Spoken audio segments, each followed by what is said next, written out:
ਜਦੋਂ ਤੁਸੀਂ ਉੱਥੋਂ ਤੁਰੇ ਹੋ, ਜਿਸ ਦਿਨ ਤੁਸੀਂ ਉੱਥੋਂ ਫਲਾਈਟ ਦੇ ਵਿੱਚ ਬੈਠੇ ਹੋ, ਉਦੋਂ ਸਥਿਤੀ ਠੀਕ ਸੀਗੀ? ਸਾਨੂੰ ਕਿਹਾ ਗਿਆ ਸੀ ਕਿ ਉੱਥੋਂ ਨਾ ਜਾਓ, ਤੁਸੀਂ ਨੀਅਰੈਸਟ 에ਅਰਪੋਰਟ ਤੋਂ ਚਲੇ ਜਾਓ। ਫਿਰ ਜਿਹੜੇ ਤੁਹਾਡੇ ਦੋਸਤ ਸੀਗੇ ਉਹ ਕਿਉਂ ਨਹੀਂ ਆ ਪਾਏ? ਆਪ ਹੀ ਨਹੀਂ ਆਏ ਕਿ ਜਾਂ ਕਿਸੇ ਤਰੀਕੇ ਦਾ ਪ੍ਰਬੰਧ ਨਹੀਂ ਹੋ ਸਕਿਆ? ਜੇ ਜਾਣਾ ਚਾਹੋ ਚਲੇ ਜਾਓ, ਲੇਕਿਨ ਤੁਹਾਨੂੰ ਆ ਕੇ ਸਾਰੀ ਕਲਾਸਾਂ ਦੁਬਾਰਾ ਕਰਨੀਆਂ ਪੈਣੀਆਂ। ਇਸ ਡਰ ਵਿੱਚ ਕਾਫੀ ਲੋਕੀ ਨਹੀਂ ਹੈ। ਗੱਲਬਾਤ ਤੁਹਾਡੀ ਹੁੰਦੀ, ਜਿਹੜੇ ਤੁਹਾਡੇ ਦੋਸਤ ਮਿੱਤਰ ਉੱਥੇ ਹੈਗੇ ਨੇ, ਉਹ ਕਿਹੜੇ ਹਾਲਾਤਾਂ ਦੇ ਵਿੱਚ ਨੇ? ਉੱਥੇ ਕੀ ਹਾਲਾਤ ਬਣੇ ਹੋਏ ਨੇ ਇਸ ਸਮੇਂ? ਤੇ ਉਹ ਡਰੇ ਪਏ ਨੇ, ਉਹ ਬਸ ਇਹੀ ਚਾਹੁੰਦੇ ਸਾਨੂੰ ਐਮਬੈਸੀ ਜਲਦੀ ਜਲਦੀ ਇੱਥੋਂ ਇਵੈਕੂਏਟ ਕਰਾਏ।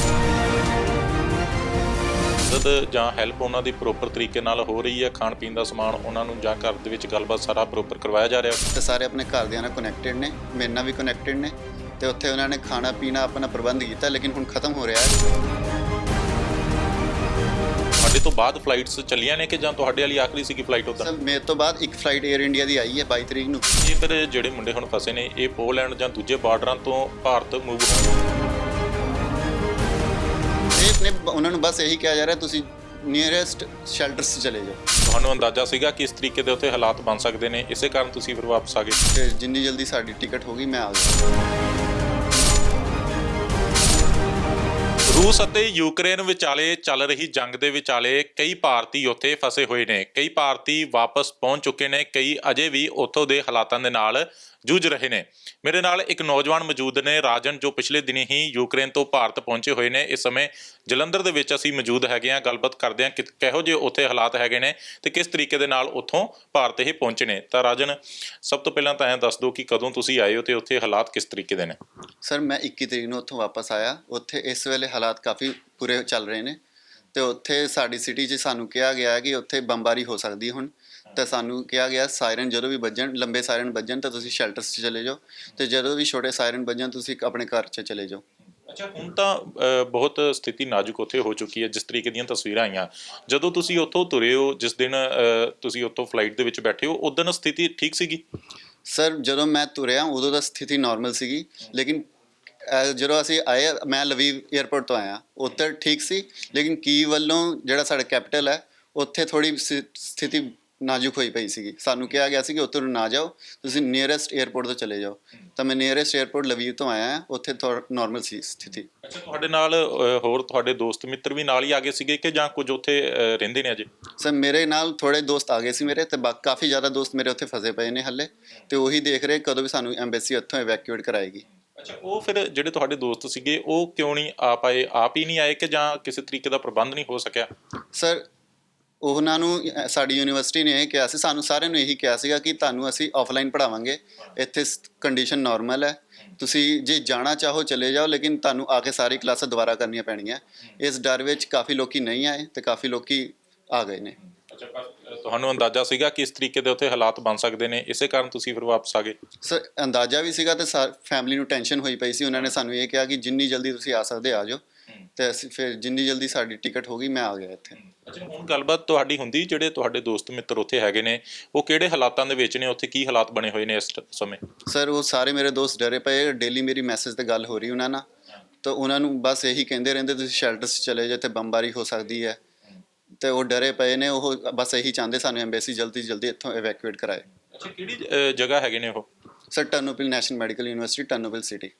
ਤਾਂ ਉੱਥੇ ਜਿਸ ਤਰੀਕੇ ਦੇ ਨਾਲ ਕੀਵ ਦੇ ਵਿੱਚ ਉੱਥੇ ਤਸਵੀਰਾਂ ਆ ਰਹੀਆਂ ਨੇ, ਤਾਂ ਉੱਥੇ ਵੀ ਇਸੇ ਤਰੀਕੇ ਦੇ ਨਾਲ ਨੇ ਹਾਲਾਤ? ਸਰ ਮੇਰੀ ਸਿਟੀ ਜਿਹੜੀ ਹੈ ਉਹ ਵੈਸਟ ਸਾਈਡ ਹੈ, ਲੇਕਿਨ ਥੋੜੇ ਦੂਰ ਹੈ ਕੀਵ ਤੋਂ, 6 ਘੰਟੇ ਲੱਗ ਜਾਂਦੇ ਨੇ, ਇਸ ਲਈ ਥੋੜਾ ਉਹ ਹੱਲੇ ਬਚੀ ਹੋਈ ਹੈ। ਲੇਕਿਨ ਕੱਲ ਤੋਂ ਉੱਥੇ ਸਾਡੇ ਮੇਅਰ ਨੇ ਕਹਿਤਾ ਹੈ ਕਿ ਇੱਥੇ ਵੀ ਬੰਬਾਰੀ ਹੁਣ ਹੋ ਸਕਦੀ ਹੈ। ਤਾਂ ਜਾਣੀ ਕਿ ਜਿਹੜੇ ਉੱਥੇ ਮੁੰਡੇ ਰਹਿੰਦੇ ਹੈਗੇ ਨੇ ਪੰਜਾਬੀ, ਉਹ ਬੰਕਰਾਂ ਦੇ ਵਿੱਚ ਸਟੇ ਕਰ ਰਹੇ ਨੇ ਫਿਰ ਸਾਰੇ? ਸਰ ਜਦੋਂ ਵੀ ਸਾਇਰਨ ਵੱਜਦਾ ਉਹਨਾਂ ਨੂੰ ਕੁਝ ਘੰਟੇ ਲਈ ਬੰਕਰਾਂ 'ਚ ਭੇਜ ਦਿੰਦੇ ਨੇ, ਤੇ ਉਸ ਤੋਂ ਬਾਅਦ ਜਦੋਂ ਵੀ ਨਾਰਮਲ ਉਹਨਾਂ ਨੂੰ ਲੱਗਦਾ ਹੈ, ਮੇਅਰ ਜਦੋਂ ਵੀ ਅਨਾਉਂਸ ਕਰਦਾ ਹੈ, ਤਾਂ ਸਾਰੇ ਆਪਣੇ ਘਰਾਂ 'ਚ ਆ ਜਾਂਦੇ ਨੇ। ਤਾਂ ਉੱਥੇ ਮਦਦ ਜਾਂ ਹੈਲਪ ਉਹਨਾਂ ਦੀ ਪ੍ਰੋਪਰ ਤਰੀਕੇ ਨਾਲ ਹੋ ਰਹੀ ਹੈ? ਖਾਣ ਪੀਣ ਦਾ ਸਮਾਨ ਉਹਨਾਂ ਨੂੰ ਜਾਂ ਘਰ ਦੇ ਵਿੱਚ ਗੱਲਬਾਤ ਸਾਰਾ ਪ੍ਰੋਪਰ ਕਰਵਾਇਆ ਜਾ ਰਿਹਾ ਉੱਥੇ? ਸਰ ਗੱਲਬਾਤ ਇੰਟਰਨੈਟ ਸਾਰੀ ਚੱਲ ਰਿਹਾ ਉੱਥੇ ਹੱਲੇ, ਤੇ ਸਾਰੇ ਆਪਣੇ ਘਰਦਿਆਂ ਨਾਲ ਕਨੈਕਟਡ ਨੇ, ਮੇਰੇ ਨਾਲ ਵੀ ਕਨੈਕਟਡ ਨੇ, ਤੇ ਉੱਥੇ ਉਹਨਾਂ ਨੇ ਖਾਣਾ ਪੀਣਾ ਆਪਣਾ ਪ੍ਰਬੰਧ ਕੀਤਾ, ਲੇਕਿਨ ਹੁਣ ਖਤਮ ਹੋ ਰਿਹਾ ਹੈ, ਤੇ ਗਰੋਸਰੀ ਮਾਰਕੀਟ ਵੀ ਬੰਦ ਹੋ ਜਾਂਦੀ ਵਿੱਚ, ਤੇ ਇਸ ਲਈ ਉਹਨਾਂ ਨੂੰ ਥੋੜੀ ਹੁਣ ਮੁਸ਼ਕਿਲ ਆਣੀ ਸ਼ੁਰੂ ਹੋ ਗਈ। ਤੇ ਸਾਡੇ ਇੰਡੀਅਨ ਏਜੰਟਸ ਨੇ ਤੇ ਯੂਨੀਵਰਸਿਟੀ ਹੈ, ਉਹ ਸਾਨੂੰ ਉਹਨਾਂ ਨੂੰ ਕਹਿ ਰਹੀ ਹੈ ਕਿ ਅਸੀਂ ਤੁਹਾਨੂੰ ਬਾਰਡਰ ਤੱਕ ਪਹੁੰਚਾ ਦਾਂਗੇ।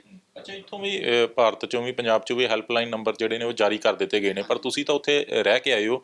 ਕੀ ਲੱਗਦਾ ਕਿ ਜਿਹੜੇ ਮੁੰਡੇ ਹੁਣ ਉੱਥੇ ਫਸੇ ਨੇ, ਓਪਸ਼ਨ ਕੀ ਹੈਗੀ ਉਹਨਾਂ ਕੋਲ? ਕਿਸ ਤਰੀਕੇ ਦੇ ਨਾਲ ਵਾਪਸੀ ਹੋ ਸਕਦੀ ਹੈ? ਸਰ ਉਹੀ ਹੈ ਕਿ ਐਮਬੈਸੀ ਹੁਣ ਜੋ ਵੀ ਉਹਨਾਂ ਨੂੰ ਆਦੇਸ਼ ਦੇਗੀ ਉਹ ਉਸੇ ਤਰ੍ਹਾਂ ਹੁਣ ਉਹਨੂੰ ਮੰਨੂਗੇ। ਉਹਨਾਂ ਨੂੰ ਕਿਹਾ ਗਿਆ ਕਿ ਤੁਸੀਂ ਨੀਅਰੈਸਟ ਬਾਰਡਰ ਤੇ ਚਲੇ ਜਾਓ, ਪੋਲੈਂਡ, ਹੰਗਰੀ, ਰੋਮਾਨੀਆ, ਲੇਕਿਨ ਉਹਨਾਂ ਕੋਲ ਹੁਣ ਵਹੀਕਲ ਕਿੱਦਾਂ ਜਾਈਏ ਉਹ ਨਹੀਂ ਉਹਨਾਂ ਨੂੰ ਸਮਝ ਆ ਰਿਹਾ ਹੈ, ਕਿਉਂਕਿ ਉੱਥੇ ਸਾਰੇ ਟਰਾਂਸਪੋਰਟ ਸਿਸਟਮ ਬੰਦ ਹੋਇਆ ਹੋਇਆ ਹਾਲੇ। ਤਾਂ ਉਹਨਾਂ ਨੂੰ ਇਹੀ ਹੈ ਕਿ ਸਾਨੂੰ ਕਿਸੇ ਤਰ੍ਹਾਂ ਬਾਰਡਰ ਤੇ ਪਹੁੰਚਾ ਦੇਣ। ਅੱਛਾ, ਤੁਸੀਂ ਤੁਹਾਡੇ ਤੋਂ ਬਾਅਦ ਫਲਾਈਟਸ ਚੱਲੀਆਂ ਨੇ ਕਿ ਜਾਂ ਤੁਹਾਡੇ ਵਾਲੀ ਆਖਰੀ ਸੀਗੀ ਫਲਾਈਟ ਉੱਦਾਂ? ਸਰ ਮੇਰੇ ਤੋਂ ਬਾਅਦ ਇੱਕ ਫਲਾਈਟ 에ਅਰ ਇੰਡੀਆ ਦੀ ਆਈ ਹੈ 22 ਤਰੀਕ ਨੂੰ। ਉਸ ਤੋਂ ਬਾਅਦ ਮੇਰੇ ਦੋਸਤ ਦੀ ਕਈਆਂ ਦੀ ਫਲਾਈਟ ਸੀਗੀ 24 ਤਰੀਕ ਦੀ, 23-24 ਤਰੀਕ ਦੀ। ਉਹ ਜਿੱਦਾਂ 에ਅਰਪੋਰਟ ਤੇ ਪਹੁੰਚੇ ਉਹਨਾਂ ਨੂੰ ਕਹਿ ਤਾ ਗਿਆ ਇੱਥੇ 에ਅਰ ਸਪੇਸ ਬੰਦ ਕਰ ਦਿੱਤਾ ਗਿਆ, ਸਾਰੀਆਂ ਫਲਾਈਟਾਂ ਕੈਂਸਲਡ ਹੈ, ਤੇ ਇਸ ਲਈ ਉਹ ਨਹੀਂ ਆ ਪਾਏ। ਅੱਛਾ, ਇਹ ਫਿਰ ਜਿਹੜੇ ਮੁੰਡੇ ਹੁਣ ਫਸੇ ਨੇ ਇਹ ਪੋਲੈਂਡ ਜਾਂ ਦੂਜੇ ਬਾਰਡਰਾਂ ਤੋਂ ਭਾਰਤ ਮੂਵ ਹੋਣਗੇ? ਹਾਂਜੀ, ਉਹਨਾਂ ਨੂੰ ਕਿਹਾ ਗਿਆ ਕਿ ਤੁਸੀਂ ਨੀਅਰੈਸਟ ਲਾਈਕ ਹੰਗਰੀ, ਪੋਲੈਂਡ ਇਹਨਾਂ ਤੇ ਚਲੇ ਜਾਓ ਬਾਰਡਰਸ ਤੇ, ਤਾਂ ਤੁਹਾਨੂੰ 에ਅਰ ਇੰਡੀਆ ਵੱਲੋਂ ਫਲਾਈਟ ਭੇਜੀ ਜਾਏਗੀ, ਤੁਹਾਨੂੰ ਇਵੈਕੂਏਟ ਕਰਾਇਆ ਜਾਏਗਾ। ਅੱਛਾ, ਉਹਨਾਂ ਸਟੇਟਾਂ ਦੇ ਵਿੱਚ ਜਾਂ ਬਾਰਡਰ ਪਾਰ ਕਰਨਾ ਸੌਖਾ ਹੈਗਾ ਇਹਨਾਂ? ਸਰ ਉੱਥੇ ਨਾਰਮਲ ਹੈ ਕਰਦੇ, ਉੱਥੇ ਲੋਕੀ ਵੀ ਵਾਇਆ ਬਾਰਡਰ ਹੀ ਜਾਂਦੇ ਨੇ ਉੱਥੇ, ਤੇ ਇਸ ਲਈ ਉੱਥੇ ਸੌਖਾ ਹੈ। ਲੇਕਿਨ ਹਾਂ, ਤੁਹਾਨੂੰ ਫਾਰਮ ਭਰਨਾ ਪਏਗਾ ਇੱਕ ਹਰ ਐਮਬੈਸੀ ਦਾ। ਉਸ ਤੋਂ ਬਾਅਦ ਤੁਸੀਂ ਤੁਹਾਨੂੰ ਇੱਕ ਫਾਰਮ ਮਿਲੇਗਾ, ਤੁਹਾਨੂੰ ਉਹ ਦਿਖਾਉਣਾ ਪਏਗਾ ਬਾਰਡਰ ਤੇ। ਸਰਕਾਰ ਸਾਥ ਦੇ ਰਹੀ ਹੈ, ਉੱਥੋਂ ਦੇ ਲੋਕ ਸਾਥ ਦੇ ਰਹੇ ਨੇ ਬਾਰਡਰ ਕ੍ਰੋਸ ਕਰਨ ਦੇ ਵਿੱਚ ਉੱਥੇ? ਸਰ ਮੁਸ਼ਕਿਲਾਂ ਆ ਰਹੀਆਂ, ਕਈ ਨਿਊਜ਼ ਇੱਦਾਂ ਦੀ ਵੀ ਆਈਆਂ ਕਿ ਸਾਨੂੰ ਬਾਰਡਰ ਐਂਟਰ ਕਰਨ ਨਹੀਂ ਦੇ ਰਹੇ ਨੇ, ਕਈਆਂ ਨੂੰ ਹੀ ਕਰਨ ਦੇ ਰਹੇ ਨੇ, ਤੇ ਇਸ ਲਈ ਕਈਆਂ ਨੂੰ ਮੁਸ਼ਕਿਲ ਵੀ ਆ ਰਹੀ ਹੈ। ਹੁਣ ਜਦੋਂ ਮੇਰੇ ਦੋਸਤ ਜਾਊਗੇ ਉੱਥੇ ਬਾਰਡਰ ਤੇ, ਕੋਈ ਪ੍ਰਬੰਧ ਹੋਏਗਾ ਵਹੀਕਲ ਦਾ ਉੱਥੇ ਤੱਕ ਜਾਣ ਲਈ, ਫਿਰ ਪਤਾ ਲੱਗੇਗਾ ਅੱਗੇ। ਅੱਛਾ, ਤੁਹਾਡੀ ਉੱਥੇ ਵੀ ਉੱਥੇ ਦੇ ਨਾਗਰਿਕਾਂ ਦੇ ਨਾਲ ਵੀ ਗੱਲਬਾਤ ਹੁੰਦੀ ਹੋਊਗੀ, ਕੀ ਸਥਿਤੀ ਕੀ ਨਜ਼ਰ ਆਉਂਦੀ ਹੈ ਕਿ ਕਿਸ ਤਰੀਕੇ ਦੇ ਹਾਲਾਤ ਬਣਨਗੇ ਆਉਣ ਵਾਲੇ ਸਮੇਂ 'ਚ? ਸਰ ਮੇਰੀ ਜਦੋਂ ਆਉਣ ਤੋਂ ਪਹਿਲਾਂ ਗੱਲ ਹੁੰਦੀ ਸੀ, ਉਹਨਾਂ ਨੂੰ ਇਹੀ ਸੀ ਕਿ 2014 'ਚ ਵੀ ਸਾਡੀ ਲੜਾਈ ਹੋਈ ਸੀ।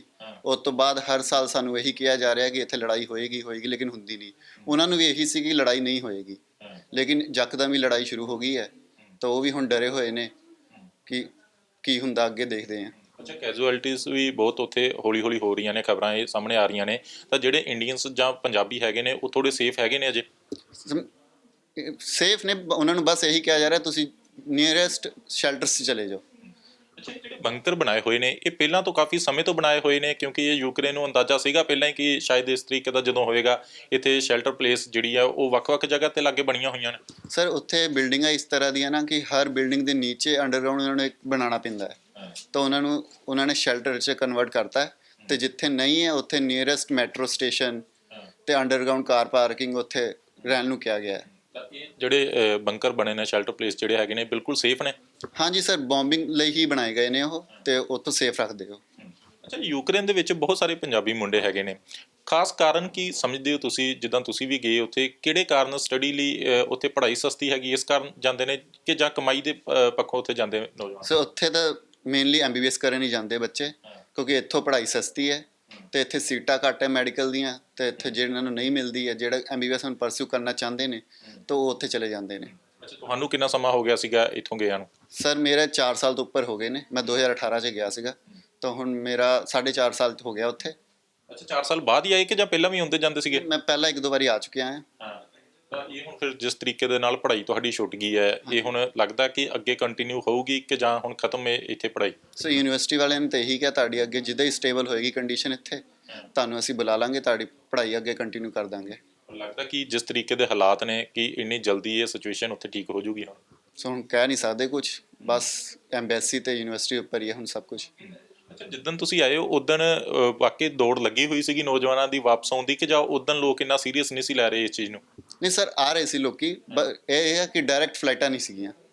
ਡਾਇਰੈਕਟ ਫਲਾਈਟਾਂ ਫਿਰ ਸਾਡੀ ਐਮਬੈਸੀ ਨੇ ਕਰਾਈਆਂ ਸੀ 22, 24, 26 ਦੀਆਂ, ਤਾਂ ਸਭ ਨੇ ਲਗਭਗ ਸਭ ਨੇ, ਮੇਰੇ ਨਾਲ ਦਿਆਂ ਨੇ ਕੱਲ੍ਹ ਲਈਆਂ ਸੀ ਟਿਕਟਾਂ, ਤਾਂ ਲੇਕਿਨ 22 'ਚ ਆਏ ਕੁਝ, 24 ਤੇ ਜਿਨ੍ਹਾਂ ਨੇ ਆਉਣਾ ਸੀ 23, 24 ਨੂੰ, ਉਹਨਾਂ ਦੀ ਫਿਰ ਕੈਂਸਲ ਹੋ ਗਈਆਂ ਫਲਾਈਟਾਂ, ਤਾਂ ਉੱਥੇ ਫਸ ਗਏ ਨੇ ਉਹ। ਅੱਛਾ, ਕਹਿੰਦੇ ਟਿਕਟਾਂ ਵਗੈਰਾ ਵੀ ਕਾਫੀ ਮਹਿੰਗੀਆਂ ਹੋ ਗਈਆਂ, ਤੁਹਾਨੂੰ ਵੀ ਮਹਿੰਗੀ ਮਿਲੀ ਕਿ ਜਾਂ ਤੁਹਾਨੂੰ ਉਦੋਂ ਠੀਕ ਸੀਗਾ ਰੇ? ਸਰ ਨਾਰਮਲੀ ਤਾਂ ਮਹਿੰਗੀ ਮਿਲੀ ਮੈਨੂੰ, ਲੇਕਿਨ ਉਸ ਤੋਂ ਬਾਅਦ ਜਿਹੜੇ ਐਮਬੈਸੀ ਨੇ ਕਰਾਈ ਆ ਬਾਅਦ ਵਿੱਚ ਮਿਲ ਰਹੀਆਂ ਸੀਗੀਆਂ, ਅਰਾਊਂਡ 60 ਕ੍ਰਾਸ ਕਰ ਰਹੀਆਂ ਸੀ, 60,000, ਤਾਂ ਮਹਿੰਗੀ ਕਾਫੀ ਮਹਿੰਗੀ, ਡਬਲ ਤੋਂ ਵੀ ਉੱਪਰ ਰੇਟ ਚੱਲ ਰਹੇ ਨੇ।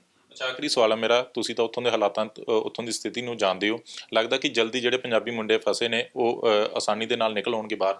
ਸਰ ਜਿੱਦਾਂ ਹੁਣ ਵੈਸਟ ਬਾਰਡਰ ਤੋਂ ਜਾਣ ਨੂੰ ਕਹਿ ਰਹੇ, ਜਿਹੜੇ ਵੈਸਟ 'ਚ ਰਹਿ ਰਹੇ ਉਹਨਾਂ ਲਈ ਬਾਰਡਰ ਪਾਸ ਹੈ, ਉਹਨਾਂ ਨੂੰ ਵੀ ਮੁਸ਼ਕਿਲ ਆ ਰਹੀ ਕਿ ਕਿੱਦਾਂ ਅਸੀਂ ਜਾਈਏ, ਟਰਾਂਸਪੋਰਟ ਸਿਸਟਮ ਬੰਦ ਹੋਏ ਪਏ ਨੇ। ਤੇ ਹੁਣ ਦੇਖੋ ਕਿ ਉਹ ਕਿੱਦਾਂ ਜਾਂਦੇ ਨੇ, ਜਿਹੜੇ ਖਾਰਕੀਵ ਵੱਲ ਹੈ, ਸੂਮੀ ਸਟੇਟ ਵੱਲ ਹੈ, ਓਡੀਸ਼ਾ ਵੱਲ ਹੈ, ਉਹਨਾਂ ਲਈ ਕਾਫੀ ਮੁਸ਼ਕਿਲ ਹੋਏਗਾ ਬਾਰਡਰ 'ਤੇ ਜਾਣਾ, ਕਿਉਂਕਿ ਬਹੁਤ ਦੂਰ ਏਰੀਆ ਬਾਰਡਰ ਤੋਂ।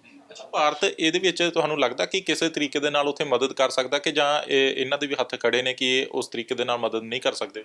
ਸਰ ਇਹਨਾਂ ਨੂੰ ਐਮਬੈਸੀ ਨਾਲ ਕੰਟੈਕਟ ਕਰਕੇ ਕੁਛ ਹੁਣ ਯੂਨੀਵਰਸਿਟੀ ਨਾਲ ਕੰਟੈਕਟ ਕਰਕੇ ਮਦਦ ਕਰ ਸਕਦੇ ਨੇ ਐਮਬੈਸੀ ਵਾਲੇ।